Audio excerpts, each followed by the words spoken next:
আজ তো তোমার পার্সেল এলো। কি এলো? দেখো ঘরে। ও মা, এটা কি এসছে?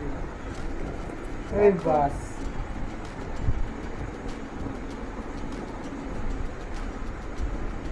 Riding jacket. জিনিসটা কেমন? আমরা একটা রাইডিং জ্যাকেট অর্ডার দিয়েছিলাম, সেটা মেনলি সৌভিকের জন্যই। সেটা হচ্ছে এর অল এক্সট্রিমের।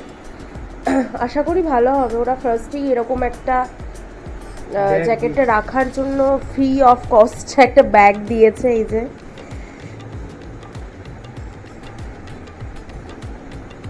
এই যে বেরিয়ে গেছে আসল জিনিস। খুব তাড়াতাড়ি আমরা একটা বড় সড়ো রাইড করতে চলেছি, অবশ্যই স্কুটিতে। তো তার জন্য এত কিছু আর কি জিনিসপত্র নেওয়া। পরে দেখি। হ্যাঁ, পরে দেখো।